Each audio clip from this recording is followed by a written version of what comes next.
சீனா 10 million ton thorium கனிமத்தை கண்டுபிடித்துள்ளது. இது 60,000 ஆண்டுகளுக்கு உலகிற்கு மின்சாரம் வழங்க போதுமானது என்று கூறுகிறார்கள். தோரியம் என்பது இயற்கையாகவே கிடைக்கும் ஒரு கனிமம். கனிம வளத்துறையிலும் தன்னிறைவு பெற்ற நாடாக சீனா விளங்குவதற்கு அதன் ஆராய்ச்சியாளர்கள் தொடர்ந்து ஆய்வுகளை நடத்தி வருகின்றார்கள். அதற்கு வெற்றி தரும் விதமாக சீனாவின் தன்னாட்சி பெற்ற மாகாணங்களில் ஒன்று உள் மங்கோலியா.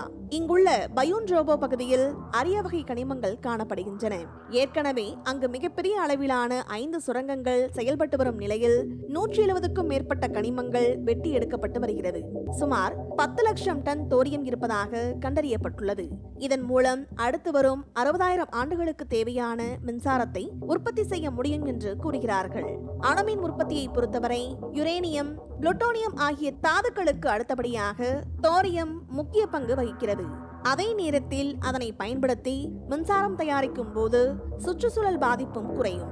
மேலும் மின்சாரத்தை தயாரிப்பதற்கான செலவும் வெகுவாக குறையும். உதாரணத்திற்கு 1 கிராம் யுரேனியத்திலிருந்து 1 யூனிட் மின்சாரம் தயாரிக்கிறோம் என்றால் 1 கிராம் தோரியத்திலிருந்து 200 யூனிட் மின்சாரம் தயாரிக்க முடியும் என்று சீன விஞ்ஞானிகள் கூறுகிறார்கள்.